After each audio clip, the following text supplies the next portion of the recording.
Welcome everyone to today's webinar about lessons learned from social science on improving community engagement with COVID-19 vaccine trials. So today we are going to hear from scientists, social scientists who have conducted community engagement work during vaccine trials and have highlighted the political and social context in which these trials are conducted. I would like to say that this webinar was organized by the Social Science Working Group of the COVID-19 Clinical Research Coalition, which was put together during the pandemic, very early during the pandemic, in order to highlight social science issues that are related to clinical research in low and middle income countries. This working group is chaired by Professor Shelley Lees and myself, and we will be introducing ourselves a little later in detail. I would like to say now that you can find more information about our working group on the coalition's website, which we will share with you and post the link later in the web chat. If you check the web chat, you'll find the link to the website of the coalition. I would say at this point that we are looking forward to expanding our working group membership. So for members who are here and are not on the working group, we urge you to connect. We are particularly interested in members also from Latin America and Asia, as we have little representation from those regions. So if you would like to join us, you'll also find the link on the web page and in the chat below right here. So I will now introduce myself. I am called David Kawa Mafijiri, and I'm a member of faculty at Makerere University in Uganda. I am a medical anthropologist by training and also have public health training. My experience and interests are in integrating biomedical and social behavioral community perspectives into the health services research, with particular interest in clinical trials, including for HIV, tuberculosis, and other infectious diseases.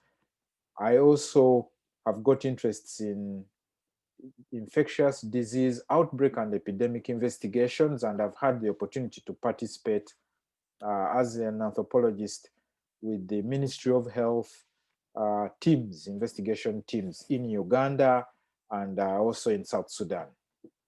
So at this point, I would like us to go through the agenda briefly, and I'm delighted that today we have 4 social science experts who are going to speak to us.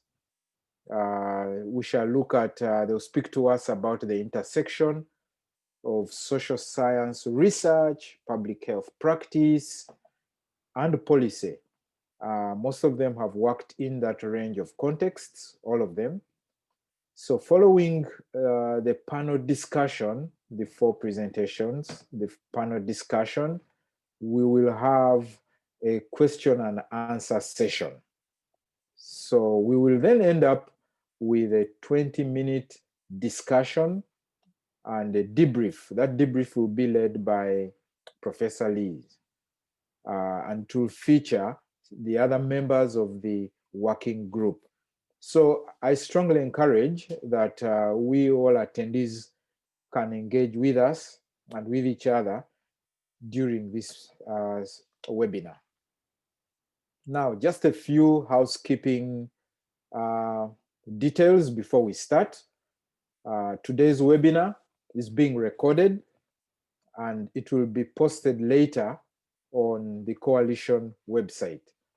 So please ask your questions via the question and answer tool at the bottom of your screen. You will see a question and answer tool at the bottom of your screen.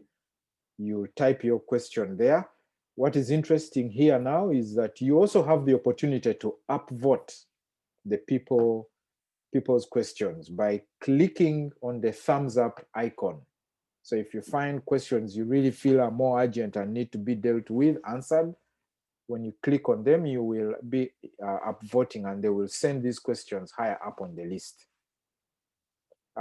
If you would like to address a question to one of the speakers specifically, or in particular, please be sure to include the speaker's name in your question. So, as we get ready to start, let me just give 1 minute comment on this working group. The Social Science Working Group of the COVID-19 Clinical Research Coalition is a global community of change makers who are building collaborative solutions to the crisis of COVID-19 in low and middle income settings. One of the main aims of the coalition is to establish a vibrant dialogue within a network of research and allied institutions around the world to collectively facilitate and accelerate research that is adapted for resource-limited settings. We think that with regards to the vaccine trials for COVID, our Social Science Working Group will aim to highlight the role of social science as a very essential role in public health policy and the COVID-19 response, including for clinical trials. And we hope to do this through various avenues, but one of them is hosting webinars. This is the first of possibly 3 or 4 webinars to come, so that we better understand and contribute knowledge to the vaccine effort.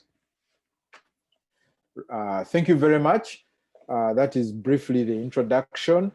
And I think right now we are ready to listen to our first speaker, who is Dr. Louise Enria, and she is an assistant professor of anthropology in the Department of Global Health and Development and at the London School of Hygiene and Tropical Medicine.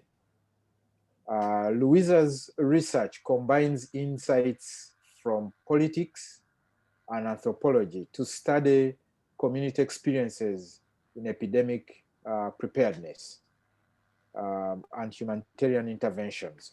She practices mostly from Sierra Leone, where she is actually dialing us from today.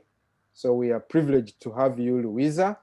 In 2015, she was involved in both the Ebola vaccine trials and also is a lead for the case study on the political economy of vaccine deployment in Sierra Leone. Louisa, you are welcome. Over to you. Thank you. Thank you so much, David, for the introduction, and I hope you can all hear me okay. I'm going to try and get onto my slides. Okay. So today in this brief presentation, I'm going to discuss some of the lessons that we've learned from the Ebola vaccine trials here in Sierra Leone during the West African outbreak. And I'm going to focus on the lessons that I think are instructive about the role that social science research can play in vaccine trials during and after health emergencies. So as a bit of context, our experience in the vaccine trials started, of course, in the West African Ebola outbreak. And our focus was on Sierra Leone, as I've mentioned, which recorded its first case of Ebola in May 2014. The Ebola outbreak in West Africa led to the fast tracking of trials for therapeutics and vaccines to respond to a rapidly evolving crisis. And this included the trials of the Janssen vaccine, which was set up in the northwest of the country in Cambia district, where I am right now, and which we were involved in and continue to be involved in. I should mention that to contextualize our role, the Ebola response in West Africa was particular in many ways, but especially in terms of the significant recognition over time of the importance of understanding the social, political, and economic factors that not only influence the transmission of the disease, but also that helped us understand how to design context-appropriate interventions to respond to the crisis. So it was in this context that the Ebola vaccine trials brought us on board as the social science team to support the operations of the trial and to advise community engagement, which is what I'll talk about today. This work, I should mention, is still ongoing, which also means that a lot of the lessons I'll discuss today are also lessons that we're applying at the moment in terms of some of the work that we're doing here in Sierra Leone to analyze how the experiences and memories of Ebola are actually affecting people's experiences and responses to COVID-19 with a view to potential future vaccine deployment.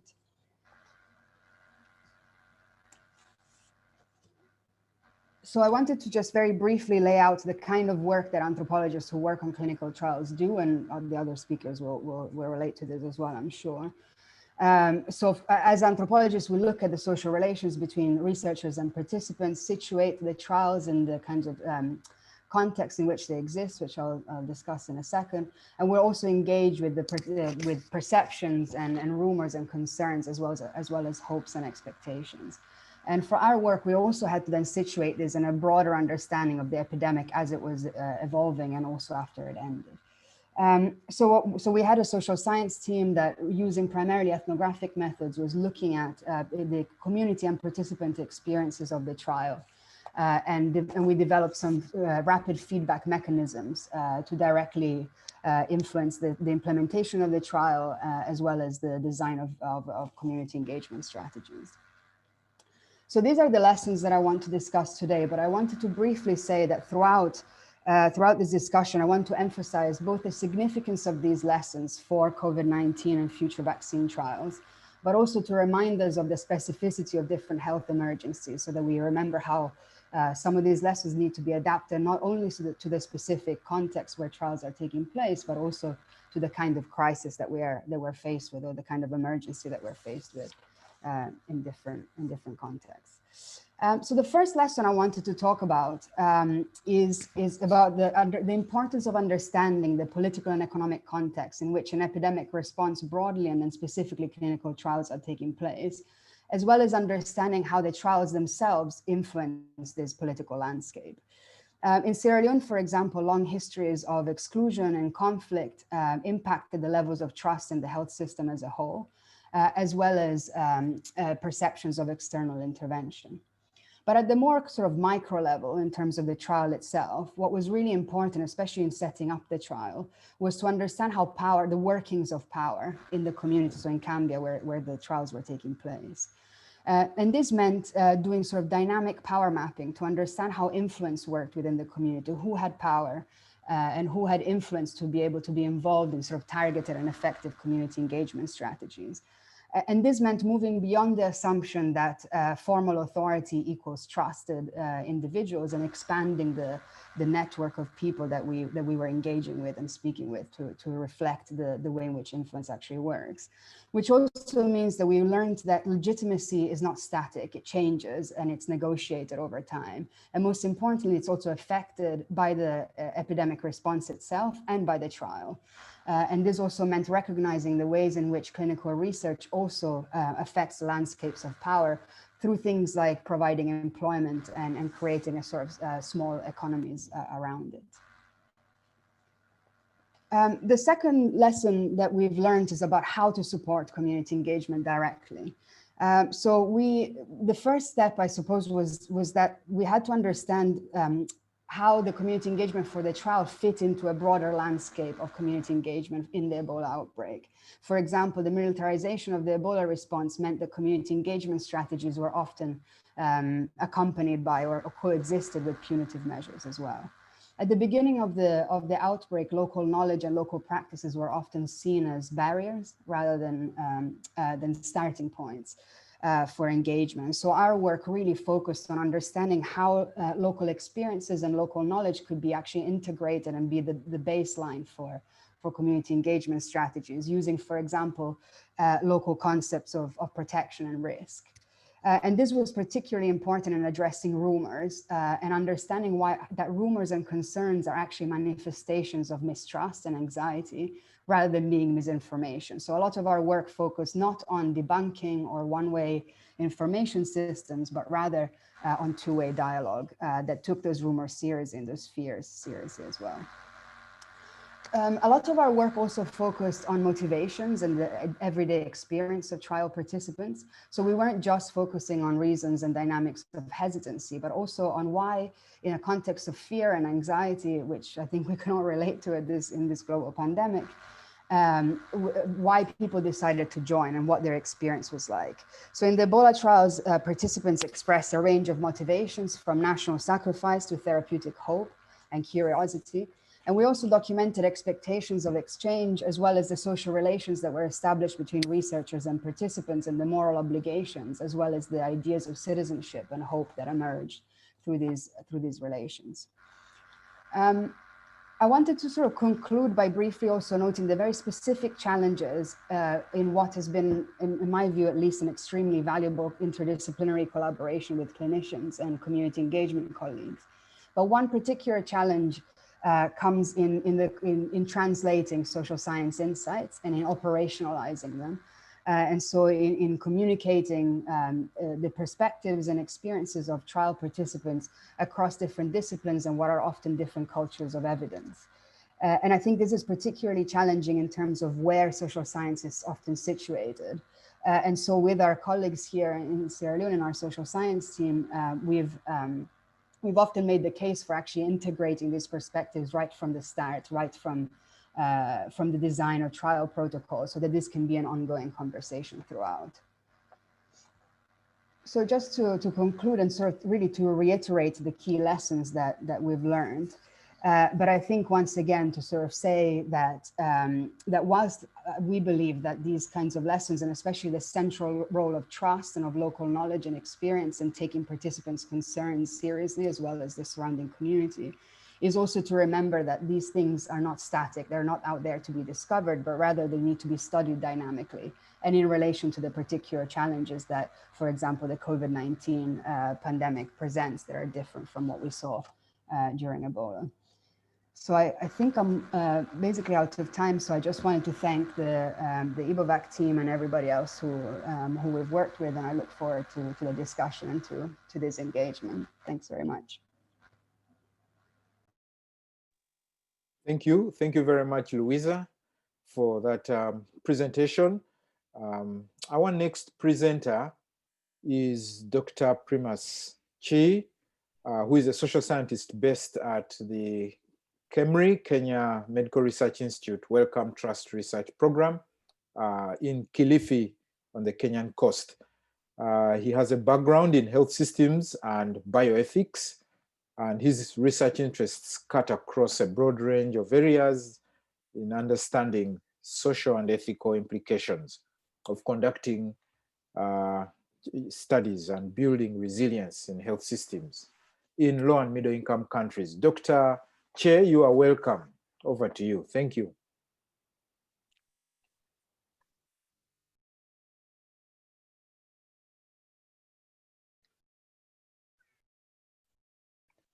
Thank you, David.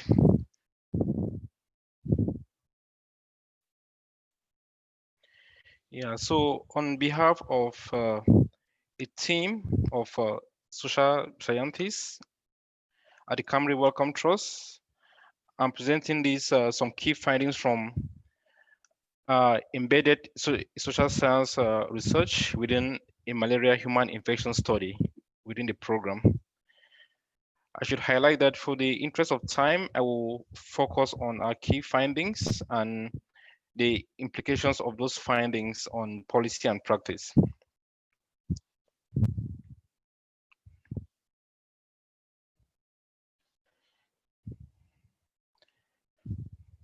So the KEMRI Wellcome Trust Research Program has over 750 staff with more than 80 international collaborations.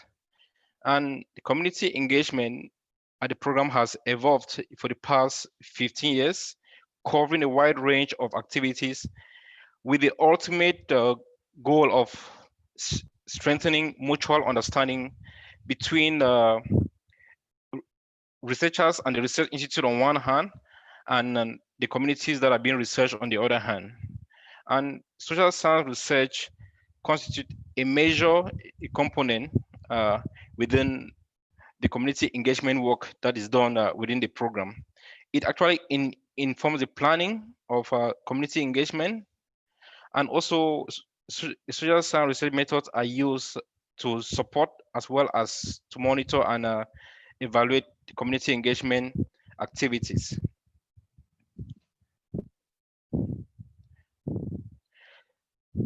So the malaria human infection study, within which our social science study was embedded, is a study. It's a clinical study that involves deliberate infection of healthy volunteers with a malaria parasite, often with the aim of understanding the naturally acquired immunity, and also to assess the efficacy of potential vaccine and drug candidates. These are important and cost-effective tools in the control and elimination of malaria, and often involve volunteers being housed in inpatient facilities for up to 24 days, like what has been going on at our site, as well as involving frequent blood draws to assess immune response and parasite growth. The table just highlights some of the past ongoing and planned malaria human infection studies at the Camry Wellcome Trust research program. And the key message to highlight here is that these studies are usually preceded by an elaborate community engagement program. So our social science study was aimed at understanding the social and ethical issues involved in the conduct and participation in these studies, with the goal of strengthening policy and practice. And our key research questions are outlined on the slide. With respect to the method, we employed an empirical ethics approach using qualitative methods in social science. The participants were mainly the malaria human infection study volunteers, as well as other key stakeholders. And the study was done over 2 phases, as shown on the next slide. Yeah. So on this slide, which I don't want to spend much time on, just highlight the phases of data collection. The first phase was done in 2017 and involved mainly the volunteers at our local site in Kilifi and a few study staff in Kilifi.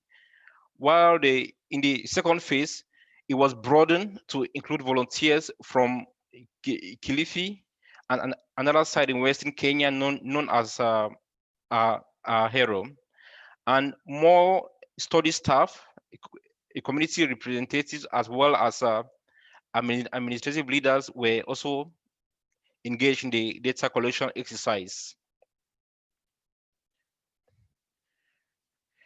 This slide just highlights some of the key outputs from our study, and I will take the next few minutes just to summarize the key findings as well as the implications for policy and practice. So one of the key findings we found was that the volunteers had a general level of understanding of the study aims. They were highly motivated to join the study because of the compensation that was disbursed as a lump sum at the end of residency, and they tended to underestimate the burdens involved in study participation. Then the second key issue is that the benefits and burdens during residency were of diverse forms, including psychological, social, and physical. For example, there was a high appreciation for residency resources like the accommodation, the learning opportunities and friendships that were made while in residence. And on the downside, we observed that volunteers express a lot of anxiety, especially around the challenge event, and there was discomfort around the frequent and voluminous blood draws, as well as going down with malaria. Volunteers also mentioned missing their family and children, and that staying in the residential facility was quite burdensome. And equally, the relationships that were created while in residence also generated a lot of positive and negative issues, which I'm happy to talk more about in our Q&A. And our long-term follow-up found that the compensation was associated with moderate and at times no changes in the economic situation of the volunteers and their families. So this is just a case that we picked on earlier on in the data collection, where some volunteers were concerned that the volume of blood draw was more than what was stated in the informed consent document. And this led to the development of a visual aid by the study team, which was tested among the volunteers and is now used as routine during information sharing exercises. So in this last slide, I'll just highlight the key implications for policy and practice. So the one key thing to take home is that burdens are not only experienced by the volunteers in such studies, but also by their families, and even study staff. And these could even have some implications on the reputation of the institution. And in our context, we observe that it is important to disburse the compensation regularly over time during the residency period than a lump sum at the end. And that's what the study team is doing at the moment. Thirdly, we found that important underlying structural factors such as the socio-economic and political environment heavily influence how volunteers experience the burdens and benefits in such studies, highlighting the importance of such studies. And while lots of commentators have mentioned that the compensation could heighten the risk of undue inducement, we actually think that if inducement is undue, it will be primarily linked to low understanding of the burdens. And this has implications on how communication strategies and support needed by volunteers is crafted and implemented during the study. And putting all this together, we think these are quite important policy considerations around community engagement and volunteer engagement, and even how recruitment and the welfare of volunteers and staff can be looked at in the context of such studies. So thank you, and I'm happy to take more questions during the Q&A session. Great, thank you very much, Primus. Our next presenter is Dr. Sala Sariola, whose work is described as, intersecting the fields of sociology, global health, very importantly, gender and queer studies, bioethics, and science and technology studies. Currently, Sala is the lead of the social study of microbes group at the Faculty of Social Sciences, University of Helsinki in Finland. That's a renowned, unique research group focusing on social aspects of antimicrobial resistance, environmental microbiology, and lay perception and practices of microbes. I want to mention also that Sala is the author for example, Research as Development, Biomedical Research, Ethics, and Collaboration in Sri Lanka. Sala, you are welcome. Please take over. Thank you. Thank you, David. Today, I'll talk to you about challenges regarding community engagement. And I'm not focusing on a particular case study like the previous speakers, but I will synthesize and summarize some of the community engagement in global health research and practice literature that has been published. And I will bring my insights from having done these reviews with light of sort of critiques raised from development studies as well as science and technology studies regarding society-science relationships and the role of participation in different kinds of biomedical projects. And I've named the presentation Challenges of Community Engagement to really demonstrate that deep thinking about what happens in community engagement programs at large, where when things might not always go the way that has been wanted, but also that it is not necessarily simply something that you can do and everything will be perfect. So there are challenges and concerns to take into consideration. And I don't mean to sound like a devil's advocate in this presentation, but rather raise questions and food for thought for those who would like to implement community engagement for COVID vaccine deployment as well as trials. So engagement in the literature within public health, global health, social sciences thereof, and bioethical guidelines really promises to deliver lots of really nice warm themes from creating relationships, dissolving mistrust, reducing exploitation, avoiding exploitation, mitigating and improving those relationships between global health practitioners and the various communities for whom with whom the study is being enrolled. I won't summarize, or I won't go much more into detail with these, but these are all themes that if you've read global health and engagement literature will emerge time and again and again and again to show what are all the potential goods that engagement can deliver and produce. And at the moment, if you survey the literature on community engagement, you'll find that there are various different kinds of models with which global health practitioners, engagement practitioners working with communities, ranging from consulting communities, choosing or putting forward representatives from within various communities in order to communicate across the group divides between health professionals as well as various communities. We have community advisory boards where these representatives come together and think about the different kinds of implications of the research, the kinds of things that Louisa and Priebus were talking about, like what are the concerns that communities may have in order to bring voice to the community members and their various concerns. We have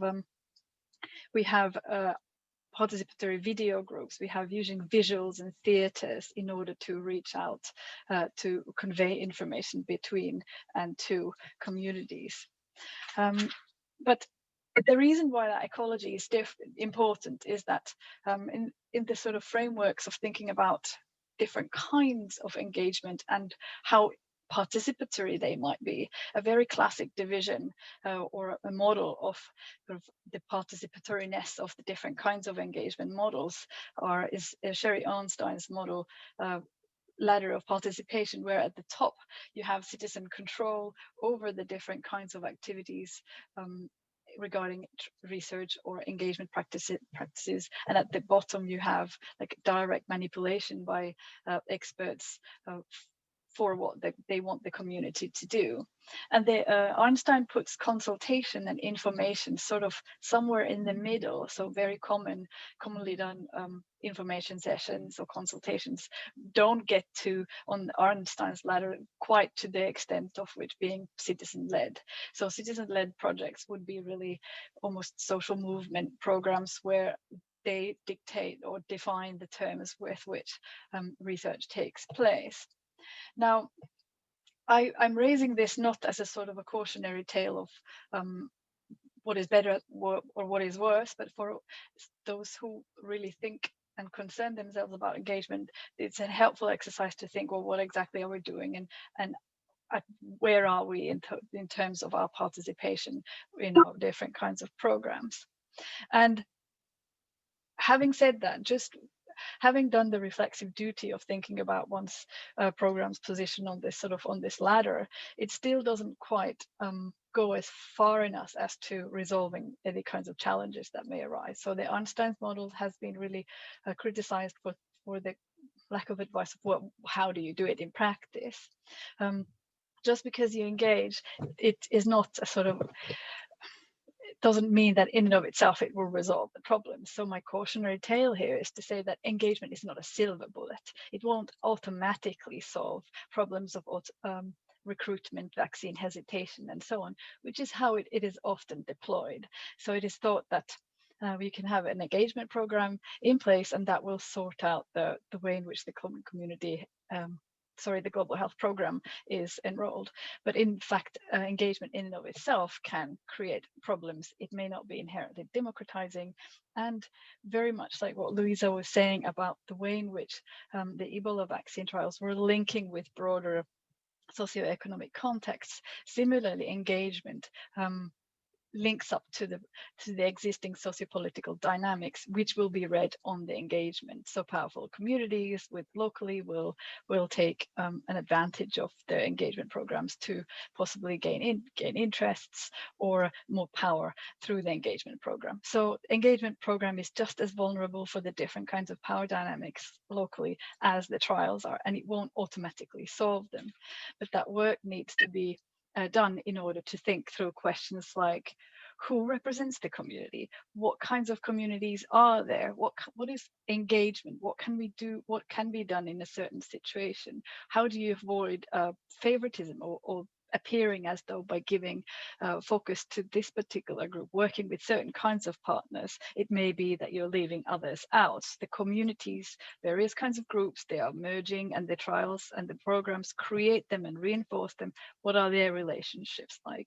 And at worst, community engagement can coerce people to take part in research. So the engagement doesn't smoothen the coercion of the trials, but in fact reinforces them and makes things worse. So for my last slide is if you're one of those people thinking about, well, how do I do this right? There's clearly, I'm not saying that community engagement isn't the right thing to do. Clearly there's a lot of good that it can do, but the reflexive duty that I will leave anybody who's thinking about these questions is to think, well, how do I mitigate those problems that I've highlighted? Lindsay Reynolds and I have highlighted in an edited collection, is to start with understanding the communities involved, what their needs are, and actually try and let go of the power in defining what the engagement outcome should be like. Prepared to get involved, but also letting go of the process. These are not your outcome. If you want to truly do participatory work at the Einstein's top ladder, the communities themselves should be in charge, and somehow be prepared to accept that if you are fully participatory, the outcomes might not be the ones that you think are. So whose terms and conditions are you promoting?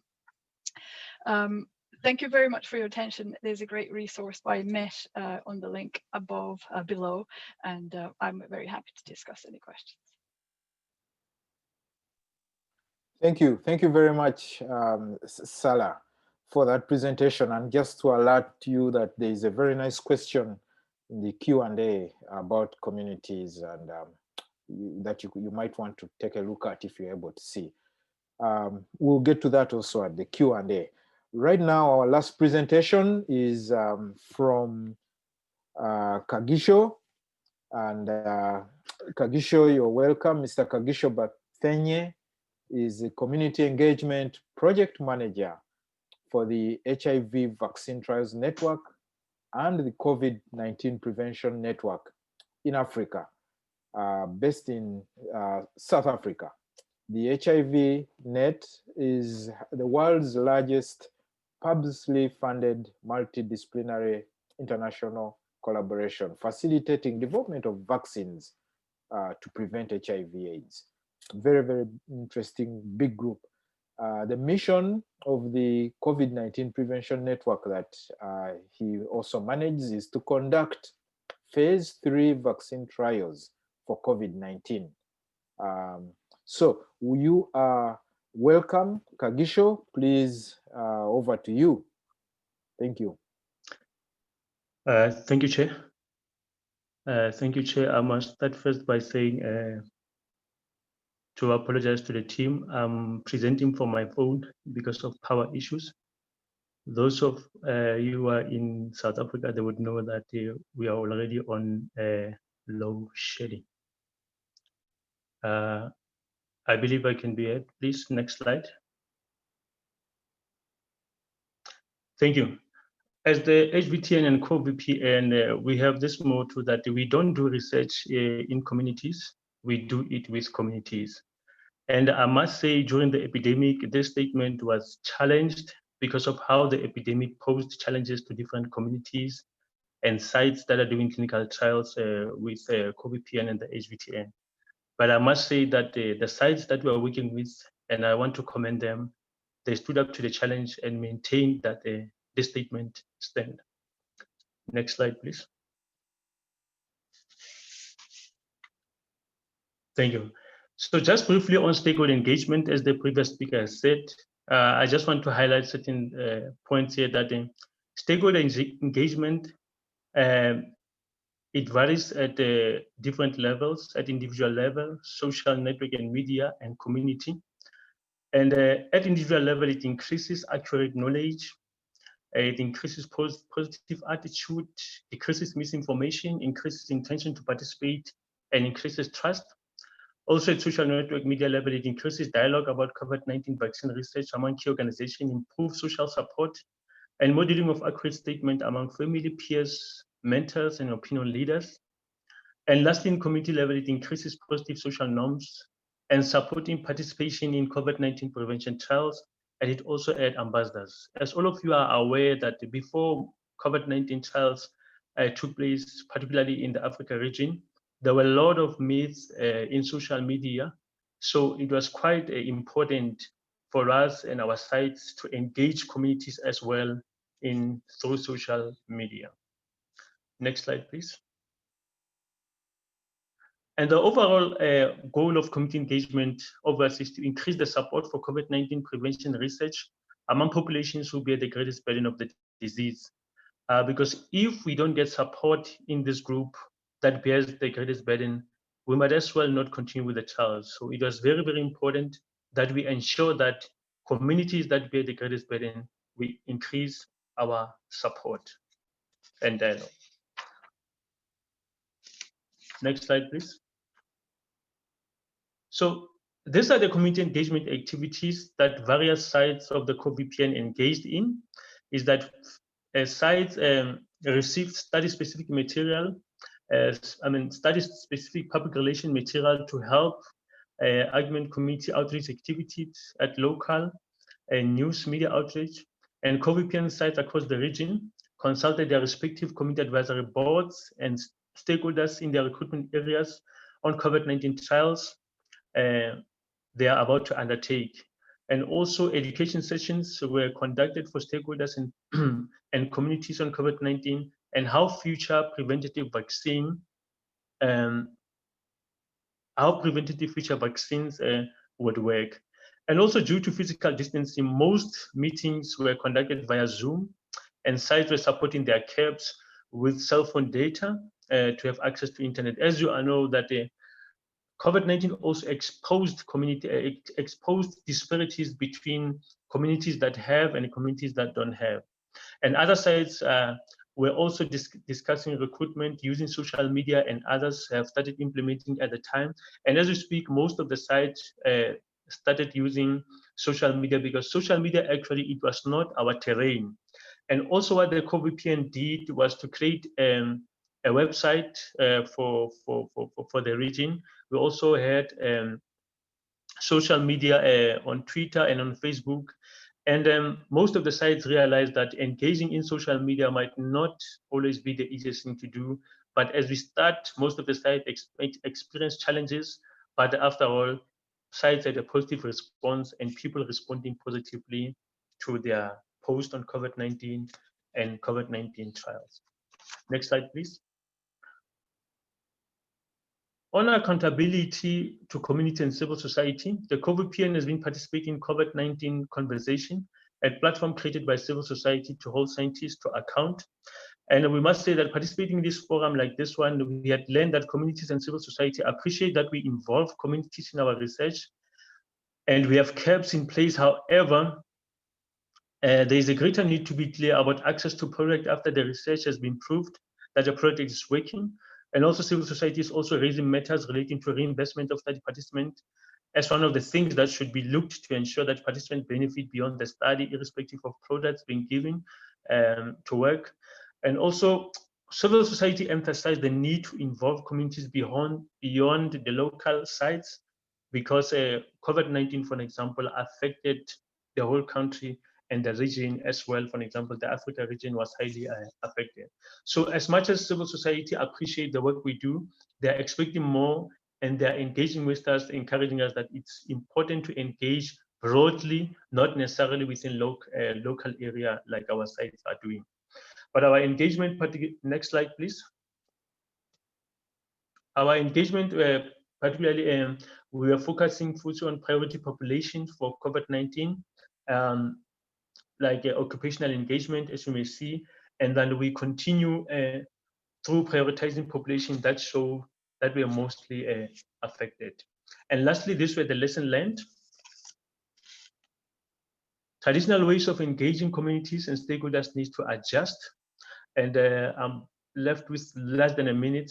So also we have learned that as much as we're excited, our sites were excited of social media, we are aware that social media was not really an easy thing to venture into. And those were the lessons learned as we were working in engaging communities. And one of the things is that recruitment of potential participants must be multi-directional. And I want to say those are some of the points that we learned for our engagement in communities. Due to time, I just want to say thank you and looking forward to our discussions. Thank you very much, Kagisho, for that presentation. We now are going to move to our Q&A session. And, you know, I want to alert the speakers that some questions are directly for you. You could meanwhile look at them, but we'll go in order of some have been voted up. So we'll go in that order, and I will tell you right away maybe that should we run out of time before all the questions are answered, we will be moving into a discussion session where we shall answer some of the questions during that discussion session. But also at the end of the webinar, we will have a document that we shall compile with some of the answers and more elaborated answers to those we may have discussed, and post it on our website. So please do not stop posting your questions, even if we run out of time. So right now, we move to the question and answer session. Again, thank you for hanging in there. I see that the most voted questions, the first one really is to Dr. Che Primus.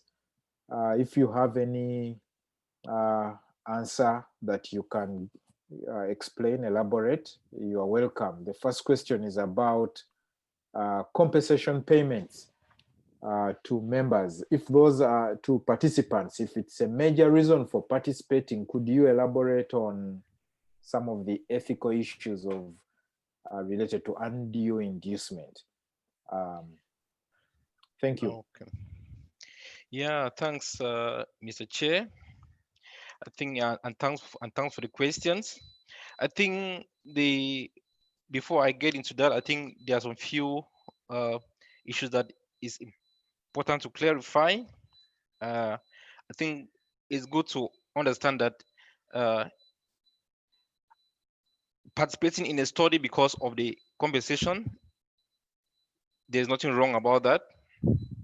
I think that's one thing I should first highlight.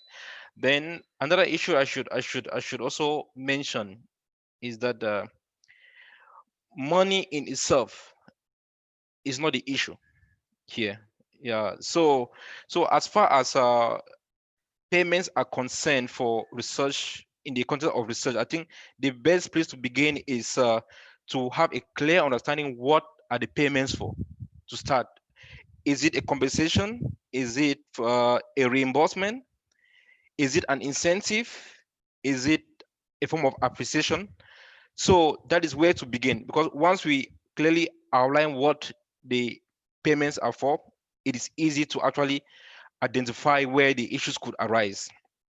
And for issues around reimbursement, they are basically repaying expenses that the participants have incurred, which I think they raise little or no ethical issues, because you don't want somebody to take part in a research and be worse off economically. Yeah. Then with issues around compensation, it raises a bit of issues, but because now, are you compensating for time? Are you compensating for inconveniences or for burdens? All those are issues that you have to think about. Yeah. And in identifying an appropriate amount, it might be good to look out what is being practiced locally. Are there any guidelines locally or even nationally? And that will help to prevent a situation where the rate is very high, which could now lead down to undue inducement, or the rate is very low, which could lead to exploitation. Then the third form of payment, which is incentives. These ones also, these are the ones that raise the highest amount of ethical issues, because incentives are basically there to encourage people to enroll in a study. So if you are in a setting where participant recruitment is not a problem and you are issuing out incentives, that raises some issues there, because it is not addressing a problem. Yeah. So the key ethical issue around payments is just that it shouldn't be too high to the extent that potential participants overlook the risks that may be involved in a study and enroll and end up leaving them in a worse off situation. And the best way to address this is through an appropriate informed consent process rather than looking at the money itself. So that's what I would say with respect to that. Say. Over. Yeah, thank you. Yeah, thank you very much. I just wanted to bring in here Maureen, who may want to answer live just a little bit on this question before we move to the next. Over.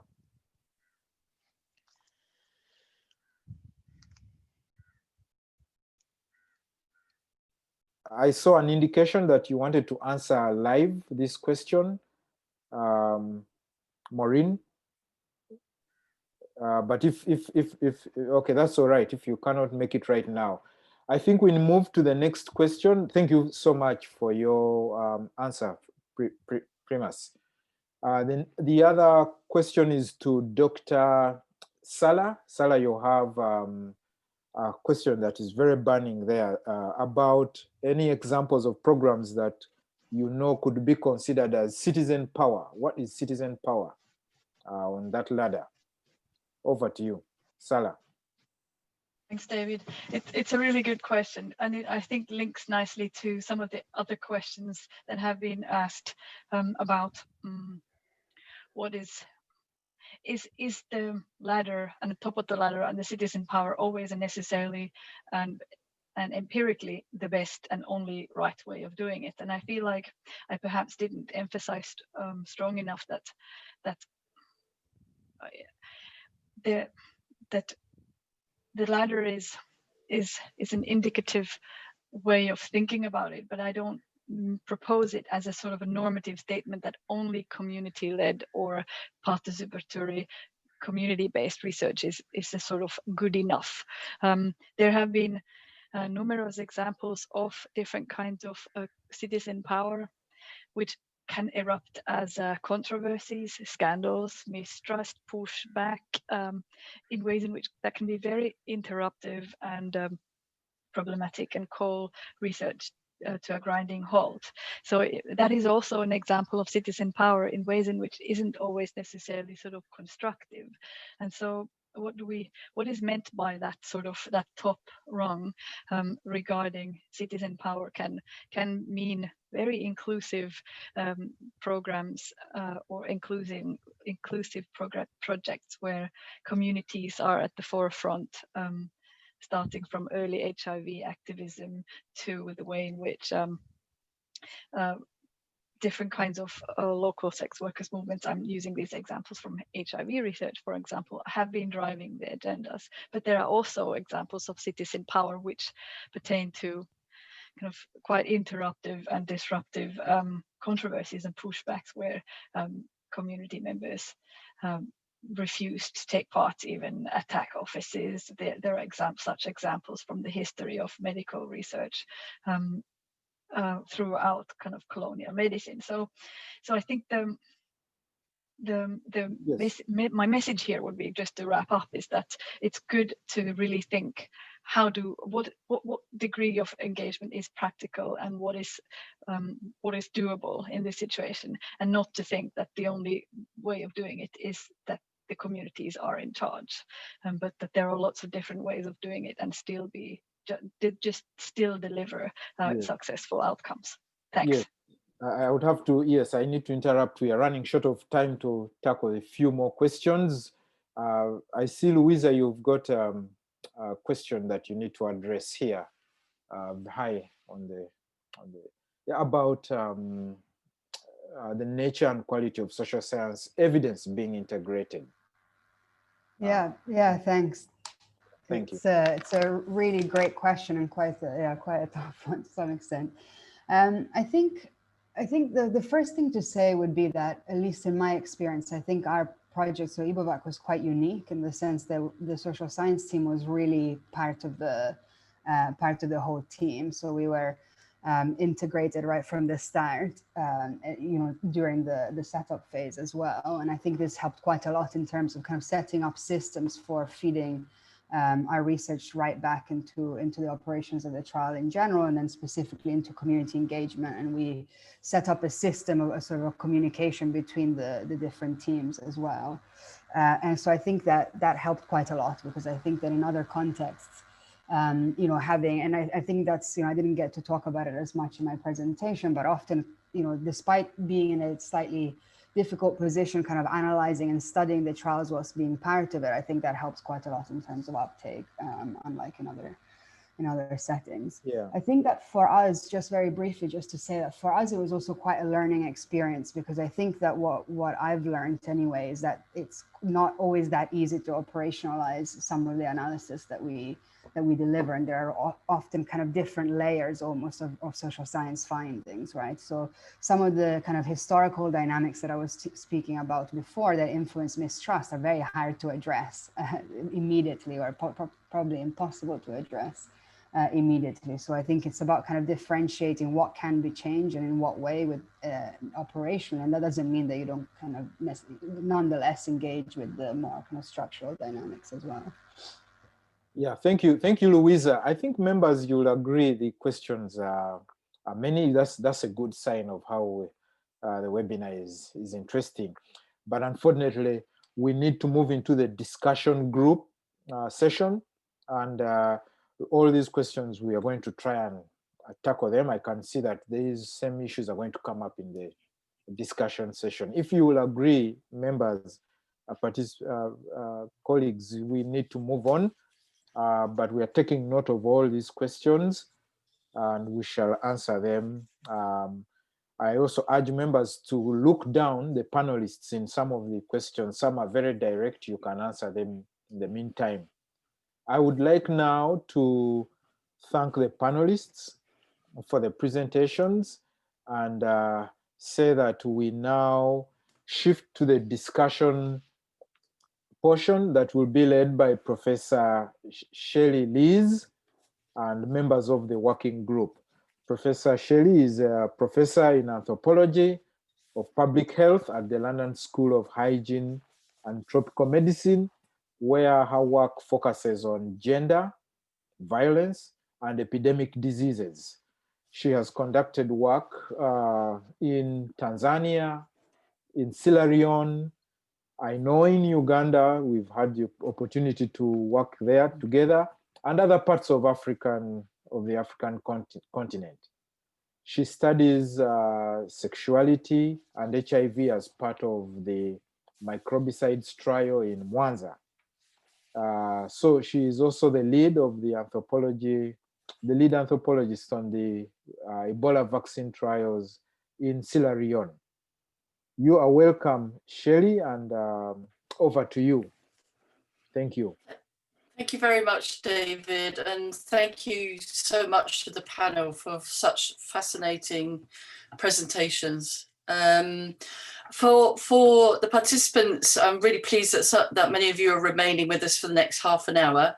What we want to use this time is to include other members of our working group to discuss other priorities of work that we are focusing on. So this will be a discussion, and as before, attendees can raise their hands. We will then unmute you to speak. And as before, you can write your questions in the Q&A section. And I think this will be a great opportunity to discuss with the social science experts in the working group, and to reiterate that we would be really pleased to invite other people to participate in the working group, as David stated earlier. I'm going to ask the working group members to introduce themselves. I think I'll start with, just very quickly, can we start with Frederic? Could you put your video on so we can see you? Thank you, Frederic. Yeah. Hello, can you hear me? Okay. Yes. So thanks for being with us today. I'm Frédéric Lemarcy.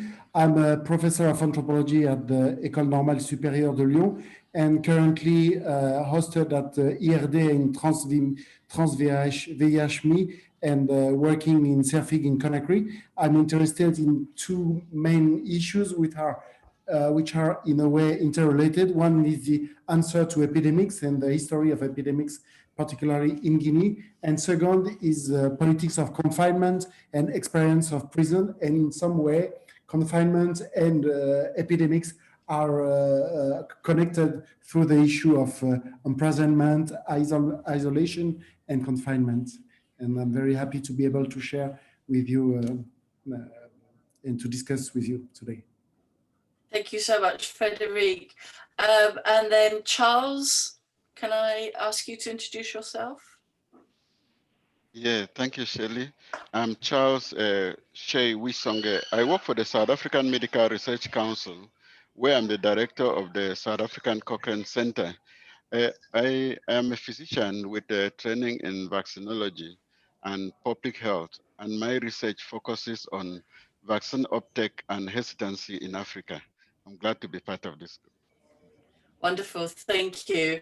And then our other members of the working group you've already met. So we have Salah, Louisa, and David. So I think for the sake of time, we don't need to reintroduce you. The aim of this working group, as David has described earlier, is to provide social science perspectives on clinical research, particularly with an emphasis on low and middle income countries. And essentially what we're doing as a work group is really to support and promote studies examining the social aspects of the COVID-19 pandemic. And as a working group, we've established 4 intersecting social science priorities as essential areas for debates in COVID-19 research and policy. And these are the 4 areas are political economy, clinical trials and vaccine deployment, transnationalism, and preventative health seeker behaviour. So I'm going to ask each of the panelists just to give us a couple of sentences of what as to why we have chosen these as priority areas. And I think as we have already discussed clinical trials, I think I will ask the panelists to focus on why we think vaccine deployment is also a priority area. So Louisa, could I ask you to just provide a very short summary of why we think political economy is an important research priority? Thank you. Yeah, absolutely. I mean, I think as I've sort of mentioned in my presentation, a lot of the lessons that we've learned across different epidemics and across different work that we've done within the working group is the importance of understanding the political and economic context and how it affects and is affected by epidemics. And I think what's been particularly interesting about the COVID pandemic is that we've been able to sort of observe what on the surface is a similar crisis, but taking place in very different political contexts and political regimes. And so one of the aims of our working group is also to understand how the response to COVID is shaped by these political contexts, by political priorities and political agendas. And in turn, how these kind of might affect trust in the response and various interventions, including vaccine deployment. Thanks, Louisa. And perhaps I'll turn to you, Charles, to speak very quickly about why we think vaccine deployment, social science perspectives on vaccine deployment are really important. I think social science is very important in vaccine deployment because we need to understand the social and behavioral drivers of vaccination. I think gone are the days when we thought that healthcare workers and people who take decisions that because the decisions are good, everybody should just follow. I think we need to work with communities and take communities along, understand what the drivers are around vaccine acceptance, and ensure that whatever solutions we have are tailored to the needs of any particular community. And when we talk about vaccine deployment, for example, in terms of COVID, ensuring that everything that there's equity around the world. Thank you. Thank you very much, Charles. Salah, I just wondered if you wanted to just say a sentence really to sum up why we think social science perspectives and clinical trials are important, perhaps beyond the discussions around community engagement. Yes, absolutely. I think, research doesn't happen by itself. It's made by people, and the people's relationships sort of translate onto the way in which research and knowledge is produced and how participating communities feel about it. And so though there is a research model and the method underlying the way in which the efficacy will be calculated, for example, it really is those social relationships that will produce that knowledge. And so social scientists have a really important role in sort of thinking through those relationships and identifying any cultural values, political injustices, social justice questions, working with communities in order to make sure that the vaccines will become available and that people are happy to take them at that point. Thank you, Salah. And David, do you want to speak a little bit about what we mean about by social science perspectives on transnationalism?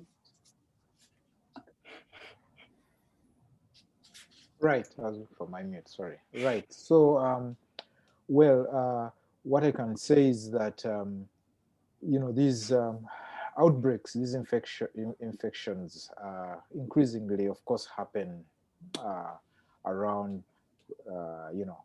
borders, around movement in different regions, and yet, given our identities and borders and nationalism and all these issues, you know that it's not possible to have a one-size-fits-all kind of intervention or approach. These are all within a context. The responses to pandemics are happening within given contexts. So it is important for us to always focus on transnational issues, if you will, that are related to border communities that are related to migration, mobility, and generally to the global nature of the need to collaborate across different contexts. So I would say the social sciences are well placed to take into account some of the other structural factors, some of the other issues that will influence any intervention, any scientific intervention or technology. How will it be taken up in a given community? Will it be rejected across the border, or how will one group of movement of people, take up this approach that you've come up with as an intervention? So, are transnational populations affected by or represented in COVID-19 policy making? And that is a question well placed within the social sciences. I'll just stop there for now. Great, thank you so much, David. And Frédéric, would you like to speak about why we think social science perspectives on preventative and healthcare seeking are important? Yeah, absolutely, thanks. In fact, as a group, we thought that thinking about preventative and health-seeking behavior meant for us to ask or to discuss the meaning of at least three main notions, which are legitimacy of the interventions, the legitimacy of the actors involved in the intervention. The second point is trust, discussing the way people build trust in the actors or in the products that are used. And thirdly, the notion of uncertainty regarding knowledge mobilized by actors, uncertainty about who are the legitimate actors and products. And the three notions who are, of course, interrelated. The three notions we believe that to understand what is health-seeking behavior and what are the key questions for preventative medicine, we need to discuss this notion in a situated context. We need to contextualize them, and because in each and every context they are fostered this notion by multiple sources of knowledge, and as well multiple experiences that are historically related or politically related. And this for us has, of course, a tremendous impact on health-seeking behavior regarding COVID. Interaction of trust and health-seeking behavior means to understand how and why population of deserted health system in the beginning of COVID. Discussing about the construction of risk means,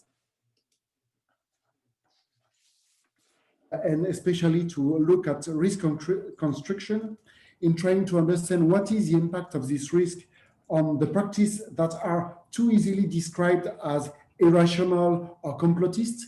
It's too easy, we believe it is too easy to just put on the side of complotism when people deny the legitimacy of vaccine, for example, without questioning their experiences and their other forms of knowledge, and especially experience of clinical trials, for example. We think as well that we need to understand the relation, which is rather classical for social scientists, between stigma and health-seeking behavior. And we highlight the fact that we need as well to understand how vulnerabilities, inequalities, and healthcare access have an impact on the way people get care. To give you a concrete example, what means fatigue, which we know is a very classical outcome of COVID. What means fatigue in developing countries when the health system is weak, and how we handle fatigue or this kind of outcomes of COVID in a weak health system. And to finish with, we believe that understanding health-seeking behavior and preventative medicine means as well to look at the secondary impact of COVID on health, and especially the impact on other pathologies and on health-seeking behavior for other non-COVID illness needs. Thank you. Thank you so much, Frédéric. We don't have a huge amount of time for discussion, but I think what we would really, if anybody has any questions or any points that you think that we have missed in terms of priorities, we would really appreciate any input from the participants. I can't see any hands raised at the moment, but we still have some time. Right, okay, we have a couple of questions in the chat. Oh, I have a hand raised. I think that would be nice to hear from one of the participants. Zarina Kabir, I think you can be unmuted. It was done by mistake. I'm so sorry. Oh, okay. Oh, that's a shame. Okay, no problem.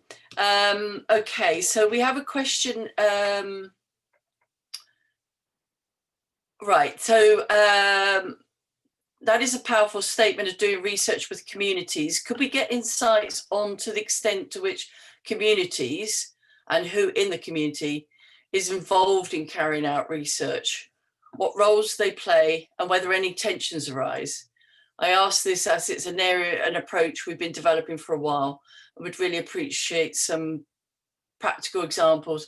I can't see who that is from at the moment, but I will say your name. I think it was directed to me. Was it for you? Okay. Yeah. Oh, fantastic. So, that'd be great. Yeah.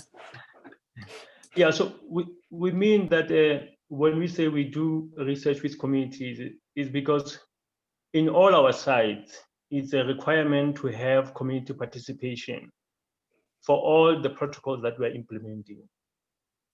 And in every protocol that we have conducted in the past, we had community participating in protocol development. So hence we move with the motion to say, we don't do research in silos, but we don't just do research, but we do it with communities. And we have always experienced a positive support from communities because of the way we involve them. Thank you. And that was from Dorcas.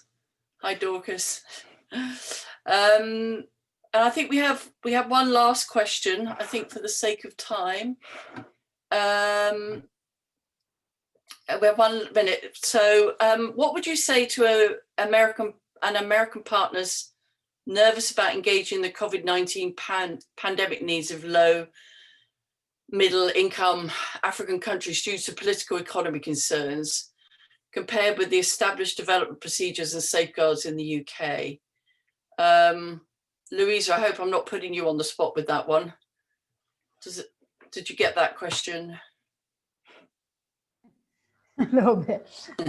No, I'll try. Sorry, my internet connection is a bit unstable at the moment, but I mean, I guess my immediate reaction would be, well, there'd be two. I mean, first of all, that I would also have very significant concerns about kind of political economy issues, or not concerns as such, but I think it would be equally important to understand the political economy of research and the kind of context in the US or the UK or wherever else we do this kind of research, because I think in terms of how, how a pandemic is experienced or managed, I mean, we've seen it in the last few months, certainly has sort of significant political influences and political outcomes anywhere.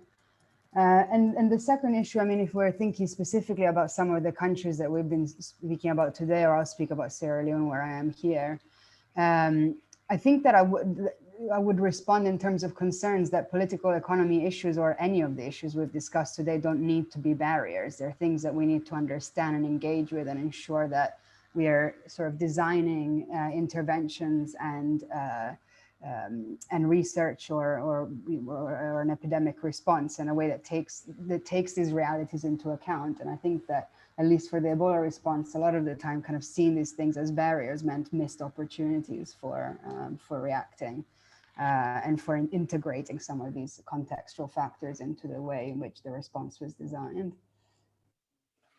Great, thanks, Louisa. I do have a hand raised, so I think we might have time for one more question from Abara Erim. I think you've been unmuted. I think you're still muted. Can you hear me? Yes. Okay, great. So my name is Abara Erim from Nigeria. The question I have to add is around, okay, one of the presenters spoke on community engagement. And I think specifically on the rumor aspect, it's easier to monitor rumors on social media. However, the challenge comes when you have to do this at the community level. So the question would be, how were you able to monitor the rumors and misinformation spreading at the community level? I think particularly for the HIV vaccine or one of those vaccines that was done. How were you able to monitor those conversations, and what were some of the things you did to mitigate the impact of them at the community level? So that would be my question.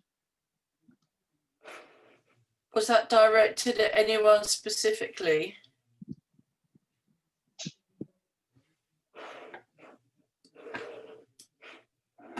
I think it was directed to me. I've tried to answer on the notes, but I should say one of the things that we did as the CoVPN was that we had social. We had a social media platform where we were posting educational messaging, and we have only experienced one, if not few, of negative comments or myths about COVID-19 vaccine.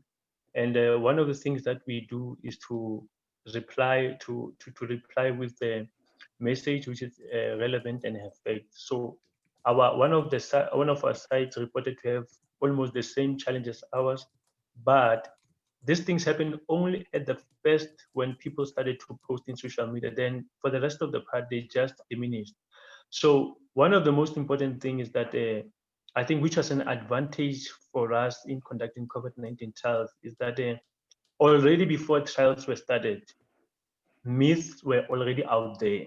So it was easy to develop messaging that was relevant to those myths. As a result, in fact, most of our sites experienced positive support in their communities. They did not even struggle to recruit people who were willing to participate, because already the myths that were already out there, there were already messages that we're addressing there. Thank you. There is just a question which I think, Charles, you may be able to answer. It's there are very few advanced stage clinical development trials going on in the African continent. Any thoughts as to why this is, or any concerns about this? This is from Paul Olu. That's a very good question. I wish I knew the exact answer. I think it might be quite, there might be various reasons for that. There is a, let's take one. If you are looking at we see that there is a lot of, well, the various countries where a lot of trials take place, there's infrastructure that already exists. There is a lot of investment in research and development. And I think that is still lacking. And we need to be able to advocate for our leaders to understand the importance of research and to put in enough resources in research and development from various stages of not only vaccine development, but also drug development and other research. And I think with that, and the culture of research, we will be able to advance. But one should also be also know that, and this is where social sciences come in, I think, is that there is often a lot of rumor in Africa where people tend to believe some of these rumors actually coming from high-income countries.